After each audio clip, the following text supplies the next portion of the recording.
Hello, everyone. This is Tom Fox back again with Ronnie Feldman for another episode of Creativity and Compliance. Welcome back, Ronnie. Hey, hello everybody. Well, Ronnie, my Astros are in first place. How are your Cubbies doing? My Cubbies are building for the future.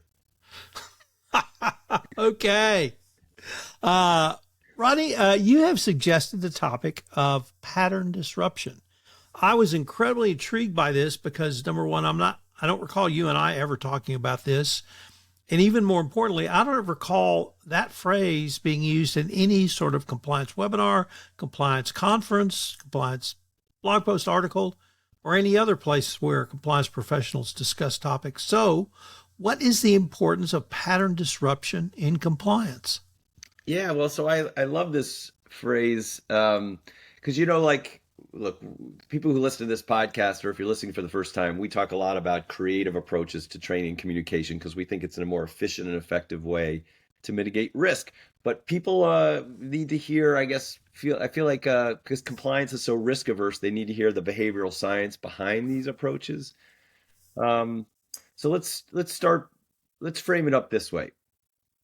In previous podcasts, we've talked about the importance of shortening training and increasing communications, increasing the frequency of communications, particularly around the support system, as a way to promote psychological safety. And we think that is a more effective way to do things. But within that is this concept of pattern disruption. So I'm going to read a little bit here, just make sure I get it right. A pattern disrupt is a technique that can be used to grab attention and stand out by breaking away from the ordinary or the unexpected. So, in a behavioral science standpoint, it alters a person's mental, emotional, or behavioral state to break their typical habits. So, think of it as something unexpected that jolts them into a different state of being. And I think this is really important in ethics and compliance for a couple of reasons. One, everybody thinks they have integrity. There's the idea of, we're training them on these topics, but often employees don't pay attention because they think they understand. They have a sense of overconfidence. Um, Plus, the way we do our compliance training tends to be a little bit boring and a little bit long, and it tends to use legalese. It tends to use muted colors. It's always amazing to me that when I talk to a program, they're like, "Our program is great. We're using a different font color this year," or "We got stock photography." Like the bar is really low in terms of what we consider engagement. So ethics compliance can really benefit from surprise, from a disruption in the normal pattern. Um, Not just the normal pattern of how ethics compliance looks and feels, but a normal pattern in how corporate communication and corporate training is given. I mean, think about, it's such a noisy environment. People are bombarded with emails and training from lots of different departments, or messaging of any kind, messaging from your boss, messaging, there's just tons of stuff. So you need to, if something's important, you need to stand out. Uh, Let me just pause right there. What do you think about that? Well, I mean, we have talked about um,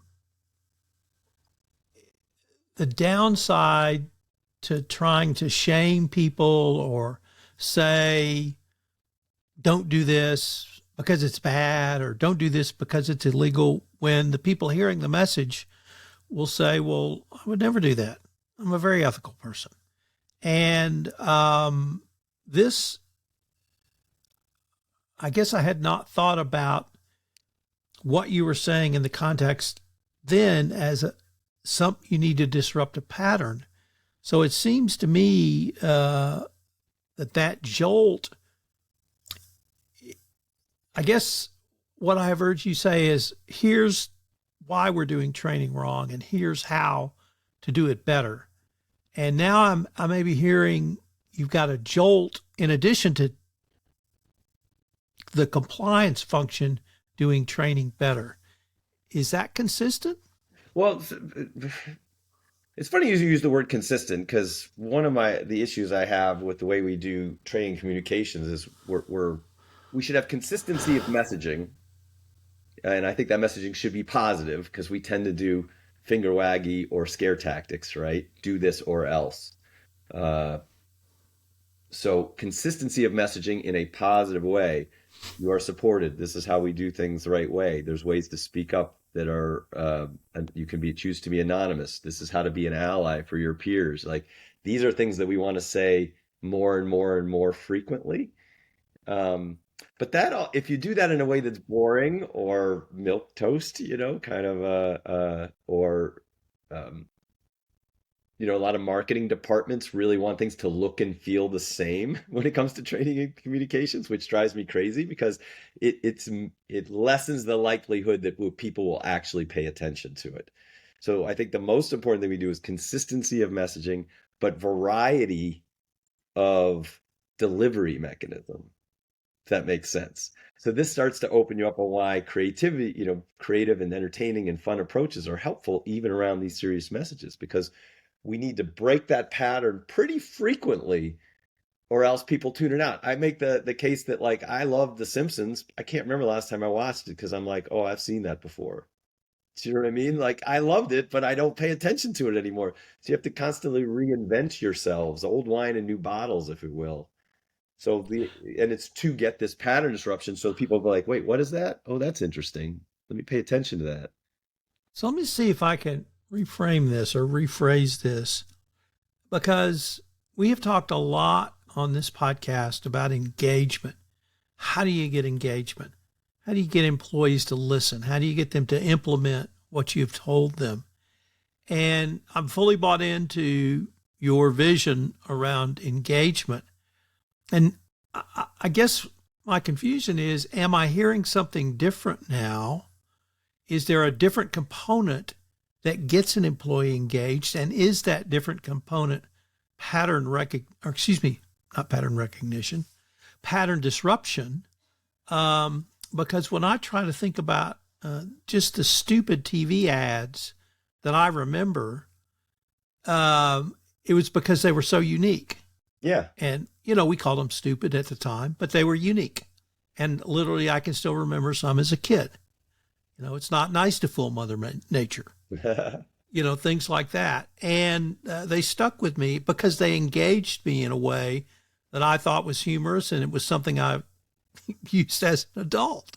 So is pattern disruption something different? Is it a part of engagement, or am I completely off the boat? Oh no, it's like we're talking around it a little bit, but the pattern disruption is a way to engage people, right? And there's a variety of ways to do it. So, again, this is not a panacea.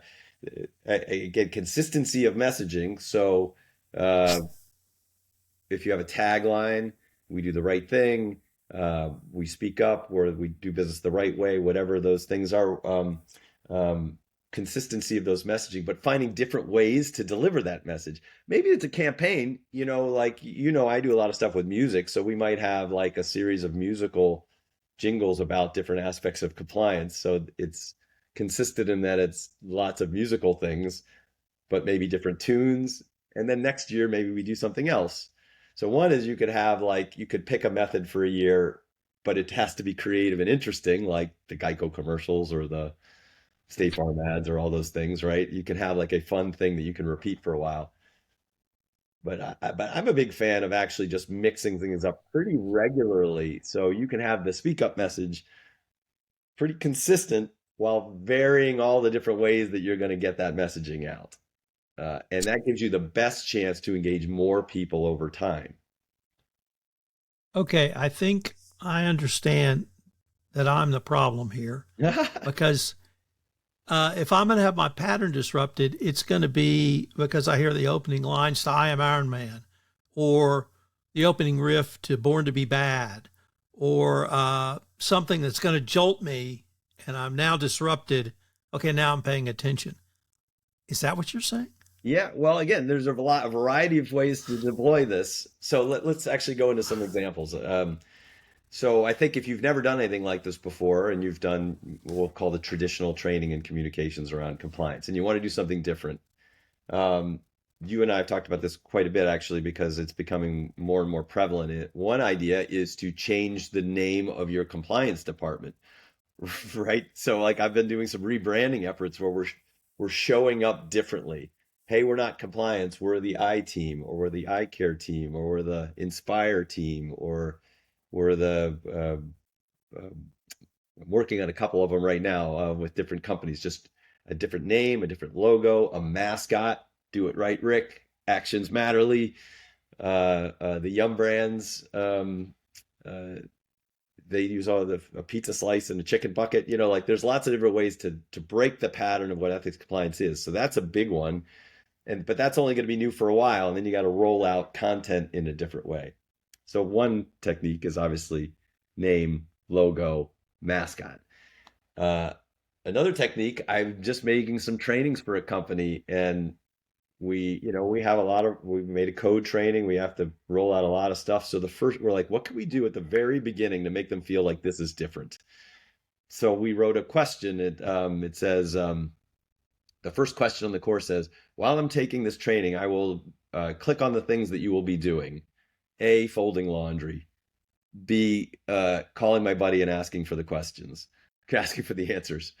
C, making a sandwich and clearing out my emails. All of calling out the fact that like that's how most people do training is they kind of like click through it and they don't really pay attention. So we make a fun question at the beginning that calls out that, and then the last one says, I'm going to be paying attention for the next 15 minutes because I might actually learn something. So what that pattern disruption is changing and making a fun question at the beginning. Other pattern disruptions are communications, the little songs and jingles, little fake commercials. We have a series called Tales from the Hotline that's kind of fun. We have a series called Policy Tip Minute that's real fun. So it's finding different creative devices, movie trailers, fake commercials, late night talk shows that show up differently to the user because they're not expecting it in a corporate environment. And that's why they're successful. It breaks the pattern. Okay. So then a pattern disruption actually either changes the brain or at least makes the brain more open to accepting the message that we'll be following? Yeah. Well, think of it in two ways, a couple ways. Because I ramble, I'll probably come up with another one. The main one is focus. So you'll see it. It'll stand out in the sea of emails that you get.